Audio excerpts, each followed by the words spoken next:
All right, everybody. Well, thank you for being here. I am Jacqueline Kane, medical intuitive, and I am very excited to introduce Pat McGrath, Feng Shui expert, along with so much more. So, Pat, first, would you like to share a little bit about yourself? Well, I would like to talk about how I got into Feng Shui, and that was around the year 2001.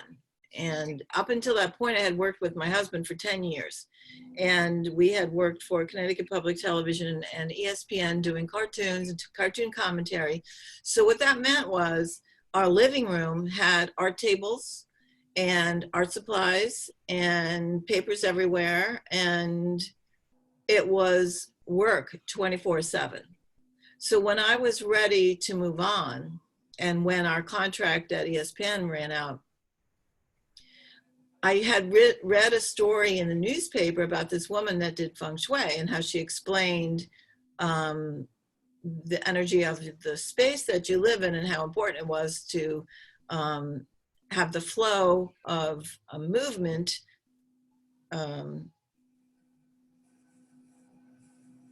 how to change that and how to make it work for you. And I realized that I was overwhelmed. I live in an old mill building with very high ceilings, and I was completely overwhelmed with, what do I do now? I wanted to separate, my first goal was to separate the energy of work from the energy of home, because it was me never getting away from the work. And so I hired her, and she came, and she spent about 6 hours here, and I was blown away. And as the more we talked, the more I was getting into it, and the more excited I got, and the more she was educating me. But she said to me, you know, you're getting this. You should come to our school. We're starting a school.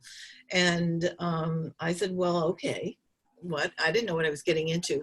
And then when I first started, the first teacher I had she lived in Bali half the year and in England half of the year, and her specialty was clutter. And all of a sudden, I just was completely engaged, because I had grown up in a house that was very cluttered, small house, 4 brothers. It was chaos all the time. And my mother was the kind of person that really couldn't throw anything out. So I really didn't have my own space till I was about 14 years old.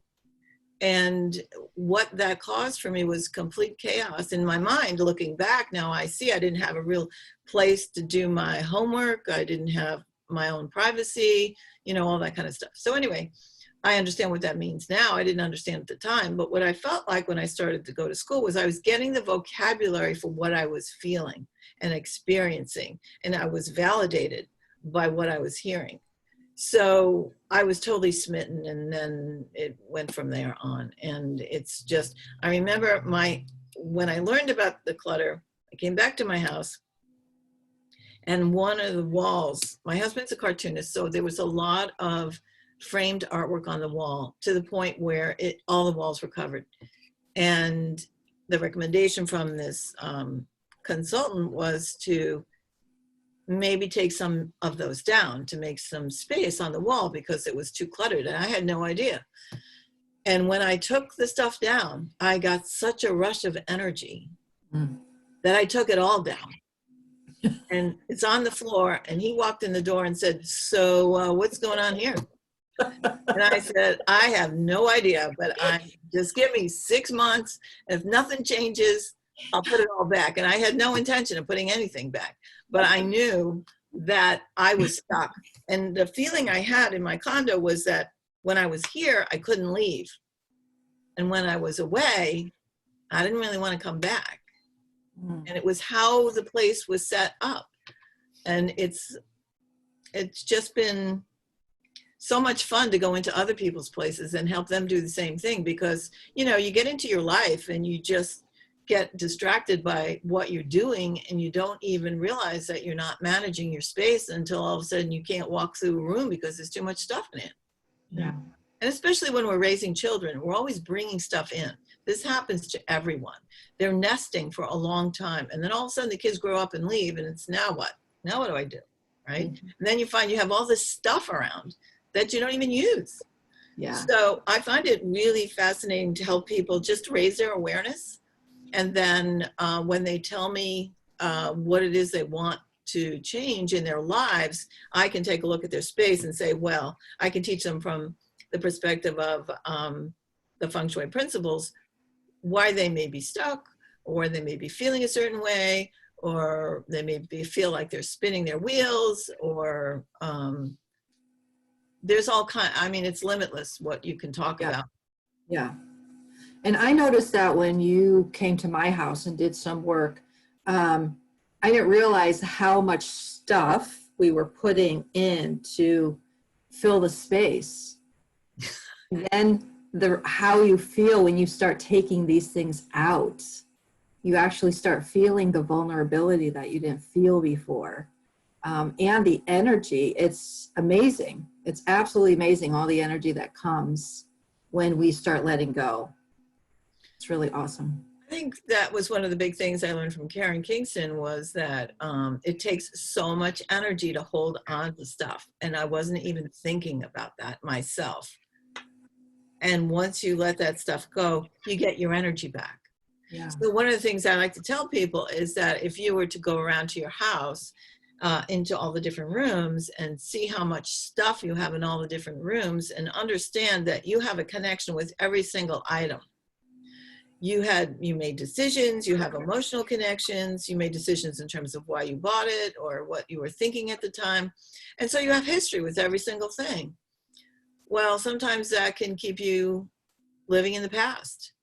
Yeah. And some of those connections may not be all that positive. It's easier, because we're a consumer culture, to bring things in than it is to let things go. So once you help people see that, then they make their own decisions about what they're ready to let go of. And you can teach them not only how to do it, but how to do it so they feel good about it. Yeah. You can't just get rid of stuff. You have a connection with it. So you want it to have another life where it's happy and the people are happy who have it. So. Yeah. And so the reason I love working with you, because I help people with getting in alignment with their own inner energy and their own inner power. But when you then do their environment, the alignment is incredible. And so many people have been seeing such amazing shifts. What shifts have you seen with your clients? Well, when I work in offices, I see that they're able to, I'll give you a scenario that happened. I don't know, I haven't been in a lot of buildings lately, but when I was doing this work, when I was going to corporations and stuff, there was an awful lot of people working in cubicles. One of the first things that you learn about in Feng Shui is that you want your back protected. If it's not protected, then your body goes on a state of alert. And it's subconscious, you may not be aware of it, but that takes away from your ability to focus on what you're supposed to be doing at work. So everybody working in a cubicle has their back exposed to all kinds of people walking by them. And when I tell people that are younger than me, is that basically you're facing a wall.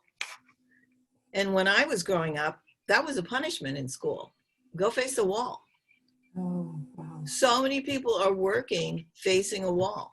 And in big buildings, it had to do with how they were setting up the electronics to save, I guess, cost for how they can all stay connected in these cubicles, how the electronics stay connected and all the outlets and everything. So, but they weren't taking into consideration what it was doing to the person sitting there. Right. So I find it fascinating. And so the Feng Shui is based in nature. So say, for instance, and the man-made stuff that we have can be interpreted in terms of nature. So for instance, living next to a highway would be like living next to a waterfalls, a powerful waterfall. The energy never stops. Right. So it's okay when you're traveling, but if you're trying to get to sleep and that energy is there, there is a certain amount of anxiousness that you live with all the time because you're relating, what the body does, it relates to nature. So just raising awareness of it. So what can you do for that? Well, it depends on the location, it depends on everything. Yeah. And as you're talking, this is a lot of the reactions that we get are subtle, right? Because we go in our society. And that's kind of one blessing for what's happening right now, is it's causing us to slow down, to become more aware of all this stuff. And people are freaking out. Because they're feeling what we were hoping not to feel. Exactly. We were still married because the other half went somewhere. But now we're stuck in our homes and we're feeling this and our body's reacting to it. I remember one of the things too, when we started working together, I only did a few shifts, but when I did it in my office, I remember walking into my office and my body went, and I didn't even know how much tightness I was holding onto it.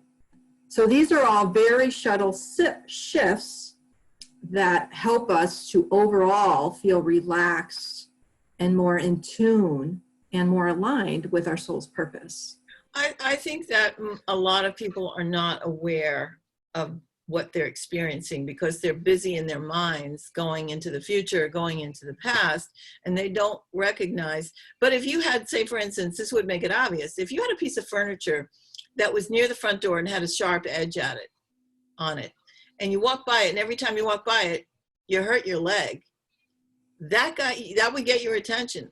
Yes. But there are more subtle ways that the space is affecting you. And I have a great story. I have a zillion great stories, but this is one of my favorites. So I was in a class in $1 million home on the Hudson River in New York State. And the person that was running the class was a Buddhist monk, but he was also an architect. And we paid to be in his class so we could follow him around and have him talk to the owners who had invited him in to help set up their space because it was a new home and they wanted to feel more comfortable. So we walk in and it was very modern, and there was a center wall. As you walk in, there was a nice foyer and a center wall with a fireplace. It's really beautiful. And on the other side of that wall was their big open kitchen. And I look up on the wall and there's a gigantic crucifix. And this was the biggest crucifix I ever saw. And I all of a sudden couldn't breathe. And in front of it was this long dining room table. And then behind that was all of their appliances and their countertops and their center islands and all this stuff, and a little breakfast nook and all that stuff. And it was really welcoming. But for me, I couldn't get past the fact that this gigantic crucifix was hanging there. So we go around the house and we go into all the different rooms. And at the end of the consultation, we come back to that spot and we sit and process what we've seen with the owners. And the teacher asked the owners, do you have any questions? Is there something we didn't address? And they said, well, you know, before we moved into this house, we used to have these really great dinner parties. People would come over, and friends and family, and we just had a great time. So I knew what she was talking about. I was responding to the energy as soon as I walked in the door, and nobody was saying anything. And I couldn't believe my whole body was vibrating. I said to myself, I cannot get out of here without mentioning this crucifix. So I bring it up and I said, well, you know, I was raised Catholic.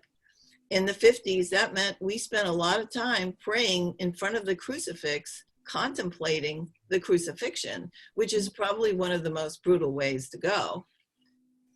I personally wouldn't be able to sit here and eat my dinner or have a glass of wine and be at a party with this hanging here.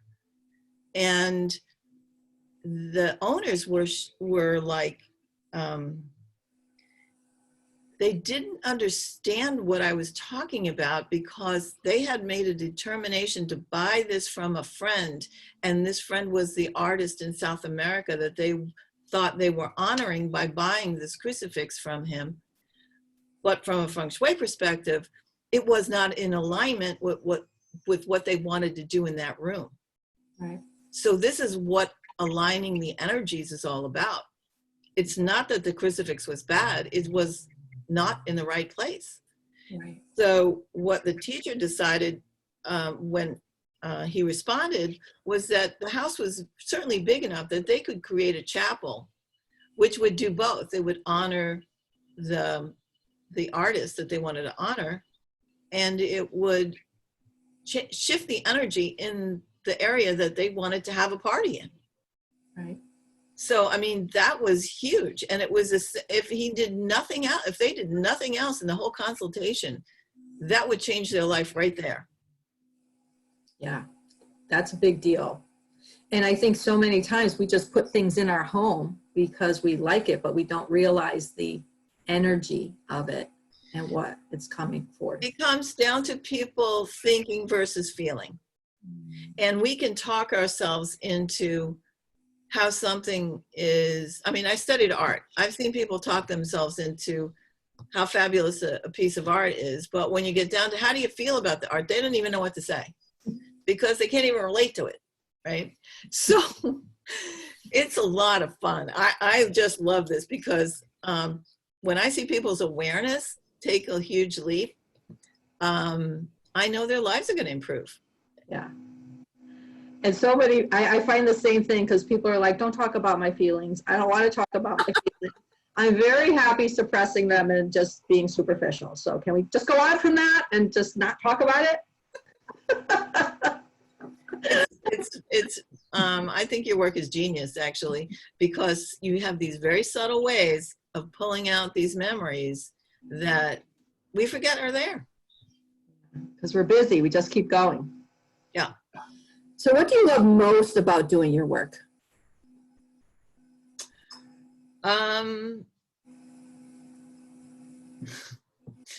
Well, I just remember the struggle of 5 kids in a small house with 1 bathroom. And 4 of them are boys who are, as they get to be teenagers, they're leaping into the house and doing, palming the ceiling as they're learning basketball. And me just wanting to like go under a table somewhere, So when I see people all of a sudden realize that their space is an extension of who they are, and if we shift some things, they can feel more supported in their own space, and they all of a sudden go, oh, I just love that part of it. It's really, it seems so simple, but we can't see our own space. I have the same thing. I have a friend that I went to school with, and if I have questions, I have her come to look at my space because we're so close to it. We can't be objective. Yeah, that's true for everything. We need somebody else to see it, what we don't want to see in the moment. Right. Or we're not ready to deal with, or we think that, we think it's working, because we made those decisions. But, and I think with Feng Shui, sometimes they're really afraid of, you're going to come in and say, oh, you need to take this wall out. Yes. I don't do that. Yes. That's just insane. I love your language. I'm old enough. I can use whatever language I want. And I do agree. So many people would be like, no, they're going to make me do this and that. And I'm like, trust me. He just really does little tweaks here and there. And I love how when I shifted my massage room and I put my desk in the position of power, when my son sat in my chair, he also felt that energy of power and authority. And so this has a huge impact for all the empaths out there. And I do think that there's many people who are empaths who are almost like battling their environment.